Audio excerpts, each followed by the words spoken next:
오늘 우리에게 주시는 하나님의 말씀은 구약성경 창세기 45장의 말씀입니다.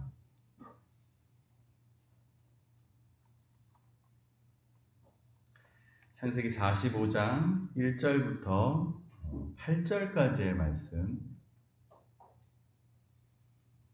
창세기 45장 1절부터 8절까지의 말씀을 여러분들이 한 절씩 교독하겠습니다.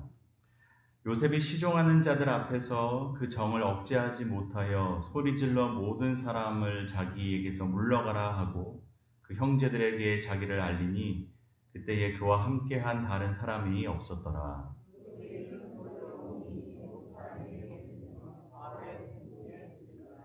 요셉이 그 형들에게 이르되 나는 요셉이라 내 아버지께서 아직 살아계시나이까. 형들이 그 앞에서 놀라서 대답하지 못하더라.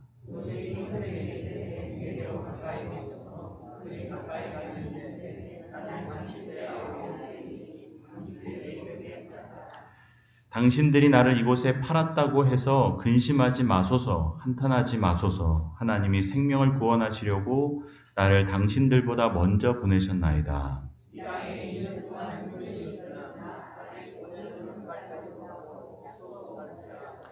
하나님이 큰 구원으로 당신들의 생명을 보존하고 당신들의 후손을 세상에 두시려고 나를 당신들보다 먼저 보내셨나니 그런즉 나를 이리로 보낸 이는 당신들이 아니오 하나님이시라. 하나님이 나를 바로에게 아버지로 삼으시고 그 온 집의 주로 삼으시며 애굽 온 땅의 통치자로 삼으셨나이다. 아멘. 네, 오늘 한 자리에서 모여 예배드리니 얼마나 좋은지 모릅니다. 하나님께서 우리 모두에게 말씀을 통해 은혜 주실 줄 믿습니다. 희노애락 같이 이 사람의 감정을 표현하는 단어들이 있습니다. 근데 때로는 이런 단어들로도 표현하지 못하는 인간의 감정들이 있는 것 같습니다. 너무 이 감정들이 복합적이어서 어떤 한 단어로 규정할 수 없는 그런 감정들. 로미오와 줄리엣에 나오는 유명한 대사 중에 이별, 이토록 달콤한 슬픔, 이런 대사들 있지 않습니까? 달콤한 슬픔. 사실은 이 두 단어가 어울리는 단어가 아닌데 딱 듣는 순간 이게 무슨 감정인지 알겠는 겁니다. 사실 그런 것들이 있지 않습니까? 여러분, 슬픈 기쁨은 이해가 되십니까? 이게 사실은 상반된 단어여서 둘이 같이 있을 수 있나 싶은데 때로는 그런 감정을 느낀다는 겁니다. 슬픈 기쁨. 요즘 아이들은 우프다라고 말하는지도 모르겠지만 이런 감정들이 우리 안에 있습니다. 슬픈데 기쁘고 기쁜데 슬프고. 사실 여러분 이제 오늘 본문에 창세기 45장의 본문을 보면 이 요셉이 형들 앞에서 통곡하며 우는 장면이 나옵니다.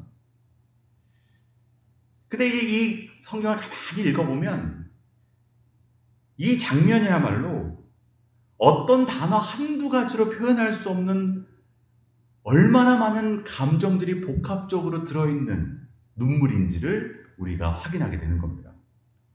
야, 이 요셉이 우는 건 도대체 어떤 울음일까? 어떤 마음으로 울었을까? 이 안에는 아픔이 있고 상처가 있고 어쩌면 후회도 있을지 모르고 또 원망도 있을지 모르고 그 가운데 또 다른 기쁨과 소망과 안도와 따뜻함이 있는, 여러분 사실은 뭐를 갖다 붙여도 사실은 지금 요셉의 마음은 다 이제 표현할 수 있는 겁니다. 그런 눈물 아니겠습니까? 지금 요셉이 형들을 이제 애굽에서 다시 만나게 되어 우는 눈물은 무슨 말로도 표현할 수 있는 그런 눈물일 겁니다. 여러분 우리가 지난주에 말씀을 기억하시는지 모르겠지만 창세기 37장의 말씀을 통해서 이 야곱의 가정에 있는 이 비극적인 가정사를 함께 살펴봤습니다. 모두가 모두에게 대한 피해자이자 가해자가 되는 이 비극적인 우리네 가정의 모습을 이 야곱을 통해서 살펴봤습니다. 자기 스스로가 편애의 피해자이자 가해자였던 야곱, 아버지 야곱이 있었고 그 편의 수혜자로서 아버지에게 받는 그 독점적인 사랑을 자신의 당연한 권리로 누리면서 형들을 차별하고 소외시키고 굴욕감과 상처를 줬던 이 요셉이라는 아들. 그리고 그 아버지와 요셉을 바라보며 늘 차별을 느끼고 소외당하고 앞날에 대한 두려움을 갖고 결국은 분노함으로 그 동생을 죽이려고 했다가 팔아넘긴 이 형들. 여러분, 사실은 이 가정에서 일어날 수 있는 비극적인 모든 일들이 이 야곱의 집에서 다 일어난 거 아니겠습니까? 여러분, 어떤 가정에서 이런 일들이 일어났다면 이 가정의 앞날은 불을 보듯 뻔한 겁니다. 파멸이고 파국입니다. 여러분, 산산조각 난 그릇을 어떻게 다시 붙일 수 있겠습니까? 사실 이 집안은 산산조각 나는 집안입니다. 이런 일을 당하면 아버지는 정신을 잃고 쓰러져야 됩니다. 평생을 울면서 요셉 부르짖으면서 살아야 되는 인생이 된 겁니다. 형들은 어떻습니까? 형들도 형들 나름대로의 죄책감 속에서 이 악한 일을 함께 이루므로 말미암아 또 서로가 서로를 감시해야 됩니다.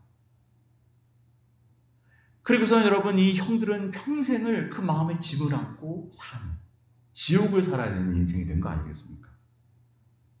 여러분, 요셉 하나 없앴다고 해서 아버지의 사랑이 왔겠습니까? 이 형들의 삶은 바뀐 것이 아무것도 없습니다. 오히려 마음의 짐 하나만 더 갖고 이 죄책감을 갖고 살아야 되는 지옥 같은 인생. 여러분, 애굽으로 팔려간 요셉은 어떻습니까? 한평생 형들을 저주하며 분노 가운데 복수를 다짐하며 살아야 되는 인생이 되어야 하는 거 아니겠습니까? 어떻게 나한테 이렇게 할 수 있냐? 그 마음속에 있는 미움과 화가 평생 자기의 삶을 갉아먹도록 할 수밖에 없는 그런 인생을 요셉은 살 수밖에 없는 겁니다. 사실 요셉의 마음에 이런 미움과 분노마저 없다면 사실 요셉에게는 살아야 할 힘이 없습니다. 내가 이 인간들에게 복수하려고 내가 산다. 난 어떻게든 살아남아 이 내 형들에게 복수해야지. 다시 말해서 분노의 칼을 갈며 복수를 꿈꾸며 살아남던가, 아니면 이 절망적인 노예 생활을 견뎌내다가 비가 나며 죽던지, 그 둘 중에 하나 아니겠습니까? 결국 이 집안은 망해야 되는 집안입니다. 아버지도 망하고 형들도 망하고 요셉도 망해야 되는 집안. 그게 여러분 자연스러운 결론이어야 할 것 같은데, 오늘 본문을 보면 너무나도 이런 우리의 생각과는 다른 결론을 만나게 되는 겁니다. 증오와 분노 속에서 보복과 복수를 하는 이야기가 아닌 화해와 눈물의 이야기, 죽음이 생명이 되는 이야기를 만나게 되는 겁니다. 여러분은 전혀 놀라시지 않지만 여러분, 사실 이게 말이 안 되는 얘기입니다. 어떻게 이 집안에서 이런 일이 일어날 수 있겠습니까? 이 비극의 종합 선물 세트 같은 이 집안에서 어떻게 이렇게 아름다운 회복의 역사가 일어날 수 있겠냐는 겁니다. 지난주에 우리가 살펴본 대로 정말 진흙탕 속에서 연꽃이 피어나는 그와 같은 일이 일어나는 겁니다. 여러분, 야곱의 집안에서 이런 일이 일어났다면 여러분, 우리 가정도, 우리 교회에서도, 또 우리 나라에서도 꽃이 못 필 이유가 없는 겁니다. 여러분, 꽃이 피울 수 있다는 겁니다. 여러분, 우리가 이 요셉의 이야기를 또 야곱의 이야기를 함께 보면서 잊지 말아야 될 것이 뭐냐면 인간은 구제불능이라는 점입니다. 창세기는 3장 인간의 타락 이후부터 인간을 구제불능으로 묘사합니다. 방법이 없습니다. 인간이 손이 닿는 곳마다 다 망하고, 인간은 가는 곳마다 다 파괴하고, 인간은 가는 곳마다 다 망하게 무너뜨립니다. 그런 존재가 누구냐? 인간입니다. 그게 죄인된 인간의 숙명입니다. 우리가 뭘 새롭게 만드는 것 같지만 사실은 인간의 손이 닿으면 다 나가요. 여러분, 창세기 내용이 다 그겁니다. 우리가 이 창세기 뒷부분의 내용을 읽었지만 앞부분 보십시오. 다 그겁니다. 하나님의 홍수를 쓸어버려도 슬금슬금 살아나서 또 바벨탑 쌓는 게 인간이라는 겁니다. 이 방법 없는 인간, 이제 하나님께서 이 인간을 구원하시기 위해 일방적으로 누구를 택하시냐면 한 사람 아브라함을 택하셔서 그를 통해 한 민족을 이루고 그 민족을 통해 메시아를 보내주시는, 그렇게 하나님의 구원의 일방적이고 절대적인 이 사역 가운데 부름받은 아브라함도, 또 그 아들 이삭도, 또 그 아들 야곱도 사실은 성경이 그들을 뭐라고 어떻게 묘사하냐면 이 사람들 또한 구제불능이라는 것을 보여줍니다. 약속의 언약을 받은 사람으로서의 자격이 없습니다. 다 자격 미달입니다. 아브라함도 자격입니다. 이삭도 자격입니다. 야곱도 자격입니다. 그래서 이 일은 인간이 하는 일이 아니구나 라는 것을 사실은 아브라함이 보여주고 이삭이 보여주고 야곱이 보여준다는 겁니다. 그래서 여러분, 우리가 아브라함과 하나님과 맺은 언약에서 제일 중요하게 보는 점이 뭡니까? 아브라함과 하나님의 언약을 맺으시지만 아브라함에게 하나님이 요구하시는 게 없습니다. 네가 하는 게 아니고 내가 하는 거야. 왜? 인간은 이룰 수가 없습니다. 내가 너로 큰 민족을 이루고 내가 내 이름을 창대케 하고 내가 너로 복의 근원이 되게 할 거야. 네가 하는 게 아니야. 내가 하는 거야. 내가. 왜? 너는 못하니까. 인간은 구제불능이니까 하나님이 아브라함에게 요구하시는 게 전혀 없습니다. 내가 이룰 거야. 아브라함에게 요구되는 건 뭐냐? 그냥 하나님이 이루신다는 것을 믿으면 되는 겁니다. 그게 유일한 인간이 하는 역할인 겁니다. 하나님이 이루실 거구나. 하나님이 이루시는구나. 그게 전부인 겁니다. 그래서 여러분, 아브라함부터 족장들의 이야기가 쭉 이어지는데 그 이야기들을 하나하나 볼 때마다 깨닫는 게 뭡니까? 그들의 한계와 연약함과 실수와 넘어짐에도 불구하고 하나님이 하나님의 일을 이루어 가신다는 겁니다. 도대체 선한 것이 나올 수 없는 이 개인, 가정, 이 상황에도 불구하고 하나님은 그 인간의 이기심과 증오와 부조리함과 또 폭력 가운데서도 하나님이 또 그거를 재료로 삼아서 선을 만들어 가시는 겁니다. 하나님의 뜻을 이루어 가시는 겁니다. 하나님의 약속을 성취하시는 겁니다. 그리고 이게 참 놀라운 겁니다.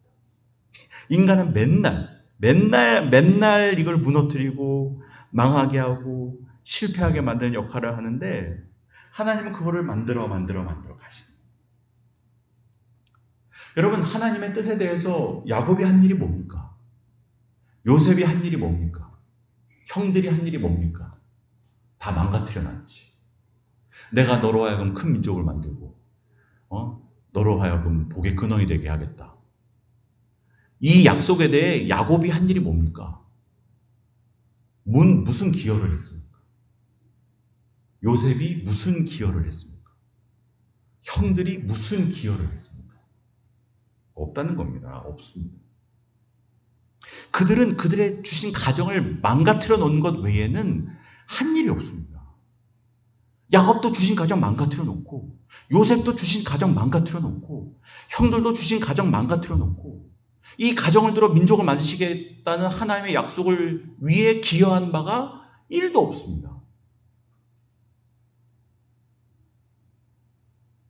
근데 하나님이 그런 재료를 갖고 만들어 가신다는 겁니다. 하나님이 이루신 겁니다. 하나님이 성취하신 겁니다. 그래서 여러분, 인간이 이룬 게 아닙니다. 사람이 한 게 아닙니다. 여러분, 그것이 우리 신앙인의 고백입니다. 사람이 뭔가를 이루고, 우리는 사람을 어떻게 나누냐면 이룬 사람과 이루지 못한 사람으로 나누지만, 그러나 성경을 정확하게 보면 뭐냐? 하나님이 이루심을 아는 사람과 하나님이 이루셨다는 것을 모르는 사람으로 나눠진다는 겁니다. 여러분, 제가 이 말씀을 드리는 이유는 이게 아주 중요한 내용이기 때문에 그렇습니다. 이 세상의 사람은 두 가지로 구분할 수 있는 겁니다. 하나님이 이루셨다는 것을 볼 수 있는 눈을 가진 사람과 하나님이 이루신 것을 전혀 모르는 사람입니다.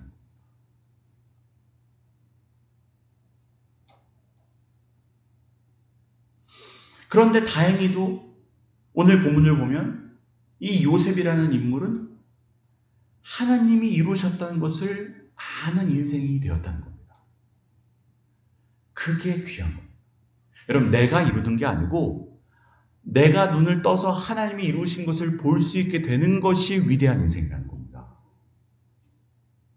우리는 내가 이루는 게 위대한 거라고 생각하지만 그거 아니라는 겁니다. 이루시는 위대하신 하나님을 볼 수 있는 눈을 갖게 된 것이 위대한 사건이라는 겁니다.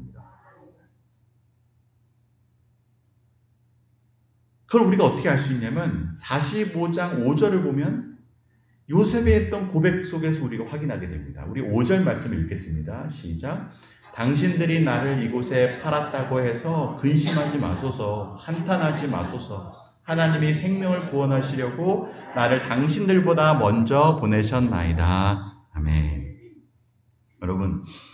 여러분이 요셉 같은 일을 경험했다면, 형들에게 팔아넘김을 당해 다른 나라의 노예로 끌려갔다면 이런 얘기를 할 수 있겠습니까?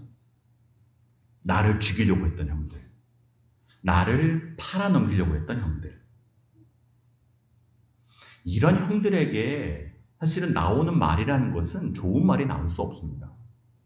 내가 저 인간들이랑 같이 죽으면 죽었지, 내가 저 인간들 죽이고 같이 죽을 거야. 이런 말을 해도 시원치 않을 판에 지금 형들에게 요셉이 뭐라고 얘기합니까? 형들, 하나님께서 하실 일이 있어 나를 먼저 이집트로 보내신 겁니다. 라고 얘기하는 겁니다.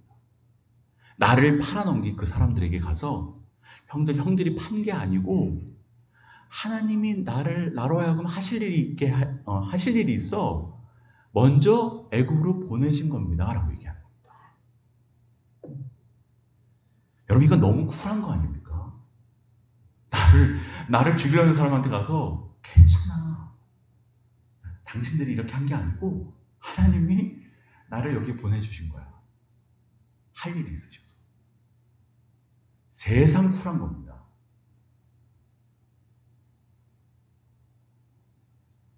여러분, 하나님을 믿는 사람은 쿨합니다. 멋집니다.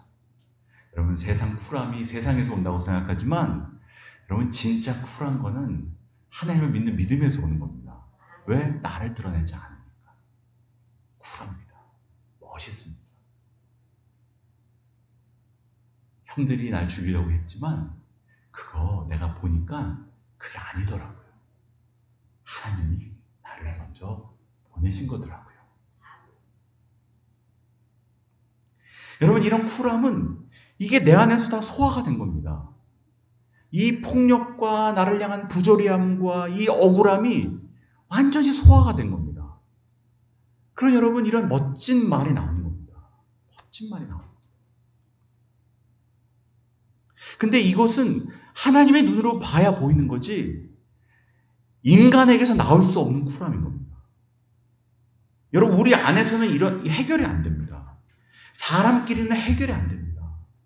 내가 형들을 아무리 생각해봤자 이게 해결이 안 됩니다. 화만 나지. 형들을 이해하려고 한다고 해서 해결되는 게 아닙니다. 형들을 내가 참아야겠다고 해서 참아지는 게 아닙니다. 하나님의 눈으로 바라봐야 이게 해결이 됩니다. 여러분이 여러분을 힘들게 하는 사람들을 아무리 이해하려고 해봤자 그 사람과 내 관계에서는 아무리 해결을 하려도 해결이 안 됩니다. 하늘의 눈으로 봐야 이 관계도 해결이 되는 겁니다. 이거를 이 안에서 해결하려고 그러면 출구가 없습니다. 출구가 없습니다.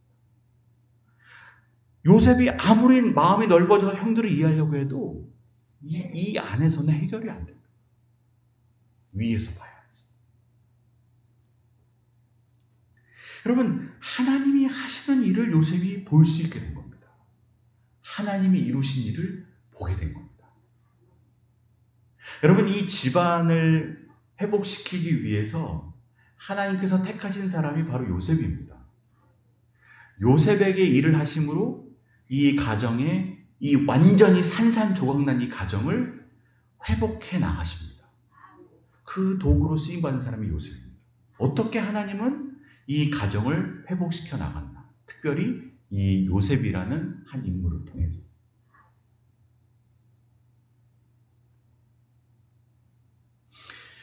17살에 형들에게 노예로 팔려간 이 요셉이라는 아이, 청년. 부자 아버지 밑에서 세상 무서운 줄 모르고 행복하게 살며 누릴 거 다 누리며 고생하지 않고 자기가 하고 싶은 거 다 하고 살았던 이 요셉. 이 요셉이라는 아이가 이제는 완전히 삶이 뒤바뀌어서 노예가 된 겁니다. 이제는 내가 할 수 있는 일을 할 수 없고 하고 싶은 일을 할 수 없고 하고 싶은 말을 할 수 없고 이 완전히 인생이 180도로 바뀐 겁니다. 내 멋대로 하던 인간이 아무것도 내 멋대로 할 수 없는 삶의 자리로 나가게 된 겁니다. 완전히 수동적인 삶의 자리로 나가게 된 겁니다. 침묵할 수밖에 없는 자리, 어둠의 자리. 근데 여러분, 그 시간과 순간을 통해 하나님이 요셉에게 새로운 일을 하시는 겁니다. 여러분, 우리는 목매이는 인생을 별로 좋아하지 않습니다. 그런데 우리 인생에 정말 새로운 일은 바로 그와 같은 순간들을 통해서 이루어지고 시작된다는 겁니다. 내 마음대로 아무것도 못하고 정말 내 인생이 좌우로 갇힌 것 같은 상황. 여러분, 그 상황에서 우리의 인생은 완전 새로운 존재로 거듭나게 됩니다. 여러분, 민간인이 군인이 되는 과정이 어떻습니까?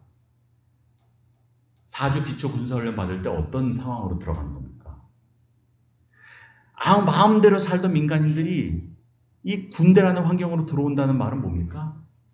아무것도 내 마음대로 할 수 없고 아무 말도 내 마음대로 할 수 없고 아무것도 내 뜻대로 할 수 없는 완전 갇혀있는 상황 가운데로 들어온다는 말입니다. 그렇게 나는 아무것도 못하는 것 같고 아무것도 되는 게 없어 보이는 그 시간이 진짜로 내가 나를 만나는 시간이고 진짜로 내가 되는 시간이라는 겁니다.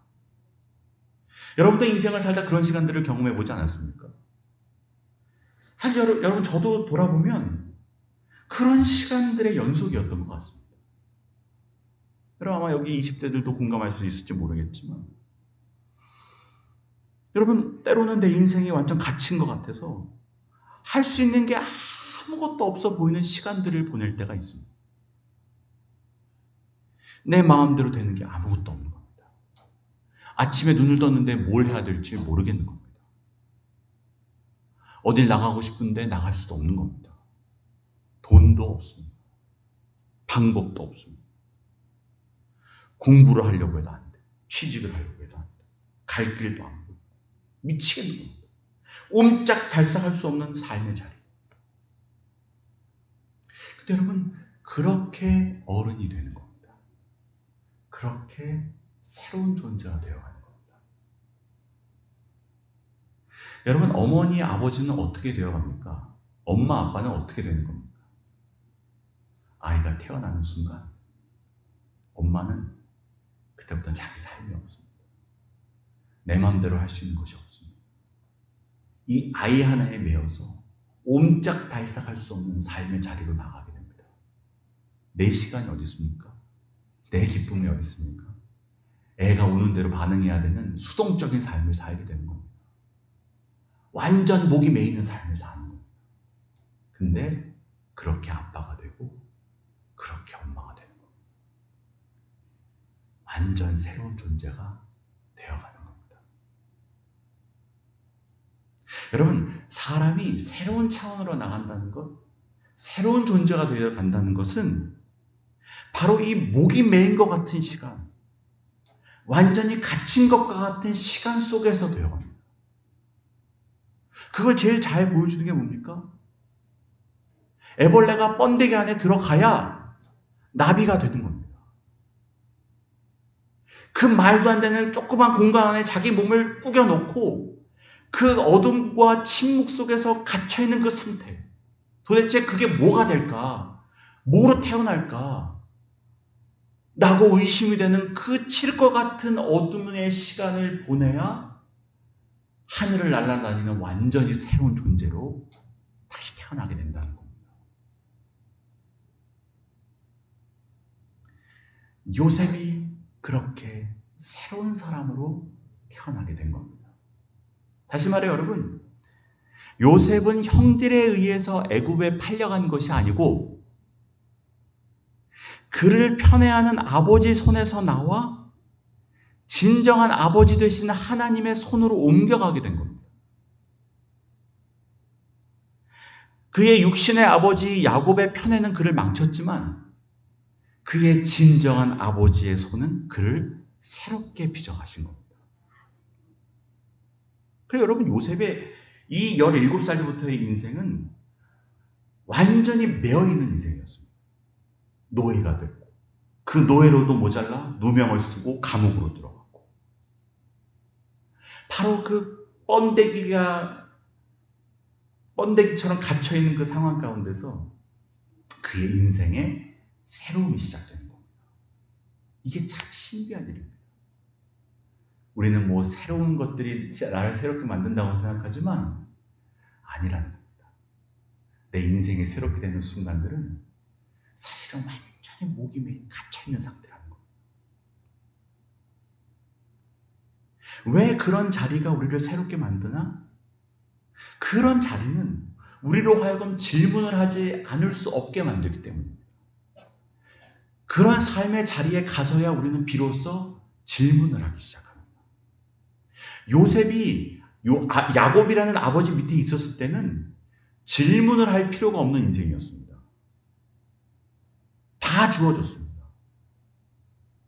형의 기분도 알 필요가 없었고 나만 왜 이런 것들을 누리는지를 물을 필요도 없었고 왜 나에게 이런 꿈을 꾸게 됐는지도 물을 필요가 없었고 모든 것이 다 물을 필요가 없었습니다. 근데 이제는 그 모든 것들을 잃어버리고 나자 이제는 질문을 할 수밖에 없는 인생이 된 겁니다.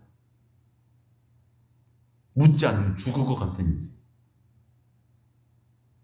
내게 아무 공로 없이 주어졌던 은혜들이 한순간에 다 날아가 버리자 물을 수밖에 없는 겁니다. 내가 지금까지 누린 건 뭐지? 내가 누린 것들이 당연한 것이 아니었나? 이런 생각들을 하기 시작해요. 내가 지금까지 누리던 것은 누가 준 거지? 채색옷, 아버지로부터 받는 사랑. 이것들은 도대체 어디로부터 온 거지? 그런 내가 왜 이런 인생이 됐지? 왜 노예가 됐지? 왜 누명을 쓰고 감옥으로 들어갔지? 여러분, 이런 질문들을 할 수밖에 없는 겁니다. 왜 형들은 나를 팔아넘겼지? 형들은 도대체 어떤 감정을 가졌기에 나를 죽이려고 했지? 여러분, 자기가 노예가 되보니, 자기가 감옥에 들어가 보니, 차별을 받아보니, 소외를 당해보니, 모욕을 당해보니, 형들이 이해가 되기 시작하는 겁니다. 아, 형들이 이런 기분이었겠구나. 아, 형들이 이런 마음을 갖게 되었겠구나. 내가 노예로서 소외당하고 차별당하고 무시를 당해보니 아, 형들이 이런 마음을 가졌겠구나.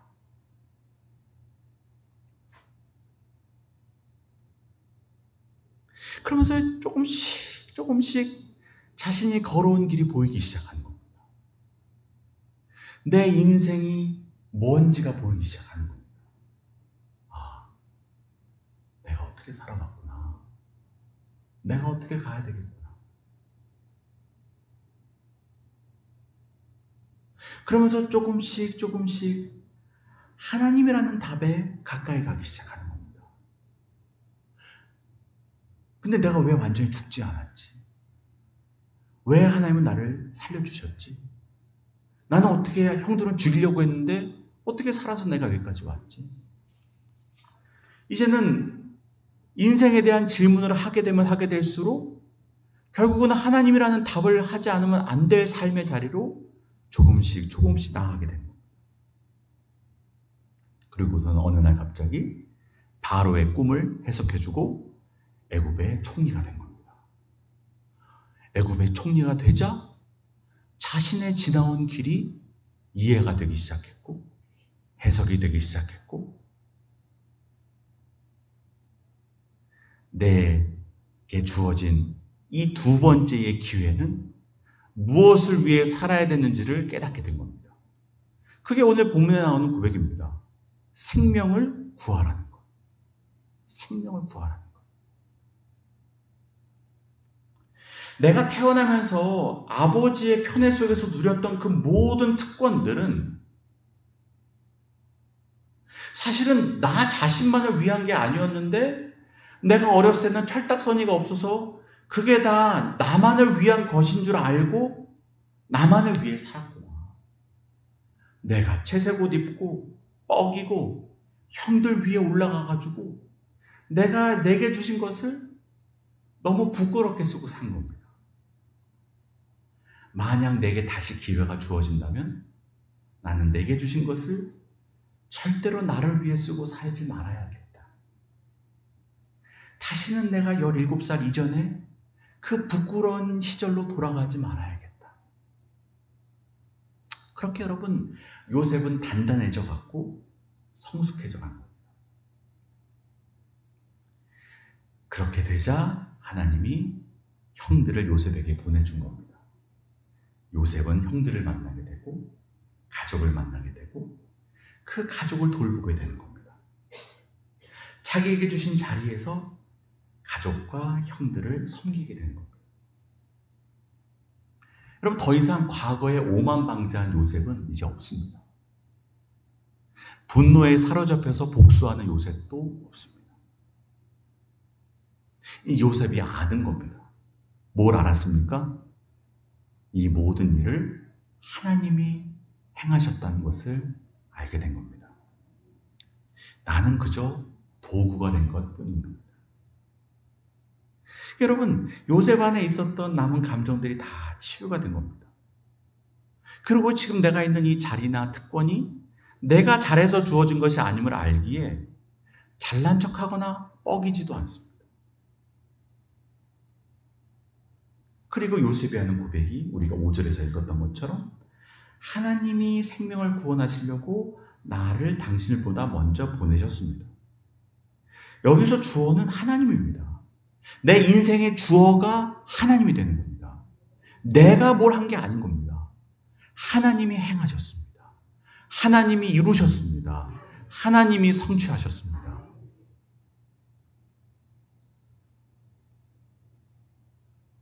그렇게 요셉의 눈이 뜨여 하나님의 행하신 것을 볼 수 있게 된 것. 여러분, 그것이 인생이 반드시 깨달아야 할 위대한 발견입니다. 하나님의 행하셨다. 여러분, 이 자리에 계신 모든 분들 하나님께서 은혜 주셔서 여러분의 눈이 뜨여 하나님께서 이루셨다는 것을 볼 수 있게 되시기를 주님의 이름으로 축복합니다. 여러분의 인생의 고백은 뭡니까? 뭘 고백하고 있습니까? 하나님이 이루심을 고백하고 삽니까? 아니면 아직도 내가 뭔가 이뤘다고 생각하고 살아갑니까? 아직도 하나님께서 행하신 것이 전혀 눈에 보이지 않고 하나님의 이루신 것이 전혀 눈에 보이지 않는다면 하나님께서 여러분의 눈을 뜨게 해주시기를 주님의 이름으로 축복합니다. 여러분, 사실은 단기선거팀이 오늘 새벽에 왔습니다. 새벽에 도착했습니다. 아마 3시간도 못 자가지고 굉장히 피곤할 겁니다. 그래서 혹시 옆에서 졸고 있어도 이해해 주시기를 바랍니다. 사실은 단기선거팀이 갔다 와서 저희들이 참 행복한데, 행복한 이유가 다른 것 때문에 행복한 게 아니고 하나님께서 하셨다는 것을 보고 와서 행복한 겁니다.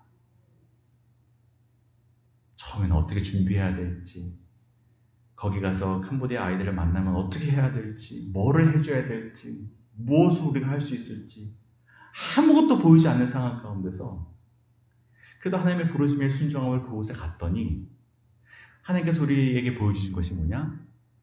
하나님께서 행하신다는 것을 보여주신 겁니다. 아, 되는구나. 하나님이 일하시는구나. 하나님이 행하셨구나. 여러분, 그게 우리를 행복하게 만드는 겁니다. 내가 한 게 아무것도 없는데. 여러분, 그래서 우리가 준비한 것을 못해도 하나님이 또 이루시는 겁니다. 우리가 예상했던 게 아니어도 또 하나님이 이루시는 걸 보게 되는 겁니다. 아, 하나님이 하시는 거구나. 여러분, 그것이 단순히 이 며칠간의 경험으로 끝나는 게 아니고 결국은 이것이 우리 인생을 바라보는 눈을 갖게 해준다는 겁니다. 아, 내 인생도 지금은 어떻게 될지 모르고 내 예상대로 좀 안 될 수도 있고 어디로 가야 될지 몰라도 결국은 하나님이 이루시겠구나. 이루시겠구나. 그거 보고 오는 게 행복한 겁니다. 그래서 여러분, 돌아왔지만 여전히 삶의 자리는 막막하고 또 해야 될 일들이 넘쳐나고 어디로 가야 될지 모르는 인생은 그대로 놓여있지만 그러나 우리 안에 뭐가 생긴 겁니까? 하나님이 이루실 거구나. 하나님이 이루시겠구나. 그 고백을 갖고 돌아와서 아마 졸고 있을지 몰라도 마음은 행복할 겁니다. 여러분, 이것이 그저 단기선거팀의 고백이 될 뿐만 아니라 우리 교회 모든 성도들의 고백이 되기를 주님의 이름으로 축복합니다. 하나님이 이루십니다. 우리는 망칠 수도 있고 넘어질 수도 있고, 아니 사실 우리가 하는 일들이 다 그런 일들이지만 그러나 하나님께서 이루십니다. 하나님의 신실하심이 이루실 겁니다. 하나님의 사랑이 이루실 겁니다. 여러분, 우리의 인생이 때로는 좀 갇힌 것 같고 좀 묶인 것 같고 목이 메인 것 같으면 여러분, 오히려 절망하지 마시고 좌절하지 마시고, 아, 내가 나비가 되어 날아가겠구나. 이 갇힌 시간을 통해 하나님이 새로운 존재로 새로운 일을 이루시겠구나 라고 믿으시기를 바라고, 여러분 그 시간들을 소망과 희망 가운데 주님의 이루심을 보게 될 것을 기대하면서 살아가시기를 바랍니다. 그때 이 무너진 야곱의 가정이 일어난 것처럼 우리의 가정이 일어나게 될 줄로 믿습니다. 우리 교회가 일어나게 될 줄로 믿습니다. 이 나라가 일어나게 될 줄로 믿습니다. 하나님의 이루심을 바라보며 우리도 요셉처럼 쿨하고 멋있게 하나님께서 생명을 구원하게 하시려고 나를 이렇게 인도해 오셨습니다 라고 고백하는 한 분 한 분 되시기를 주님의 이름으로 축복합니다. 기도드리겠습니다. 하나님, 감사합니다. 우리가 때로는 인생의 어려운 순간들을 살아갑니다. 갇힌 것 같고 어떻게 될지 모르겠고 무엇을 이루어야 될지도 모르겠고 어둠의 시간 속을 걸어갔지만 그러나 하나님은 그 시간을 통해 우리를 나비로 만들어 가시는 줄로 믿습니다. 걱정하지 않게 하시고 두려워하지 말게 도와주시고 주어진 자리에서 요셉처럼 살아내게 하여 주옵소서. 그리고 결국에는 하나님께서 이루시는 선하신 일들을 보게 하여 주시옵소서. 그리고 그 일들 가운데 우리의 입술은 하나님께서 행하셨습니다. 하나님께서 이루셨습니다 라고 고백하는 우리 모든 성도들 될 수 있도록 은혜를 더하여 주시옵소서. 이루고 나서 내가 이뤘다라고 말하지 않고 하나님께서 이루셨습니다. 하나님을 드러내는, 하나님께 영광 올려드리는, 하나님을 찬양하는 우리 모두가 되게 하여 주시옵소서. 예수 그리스도의 이름으로 기도드립니다. 아멘.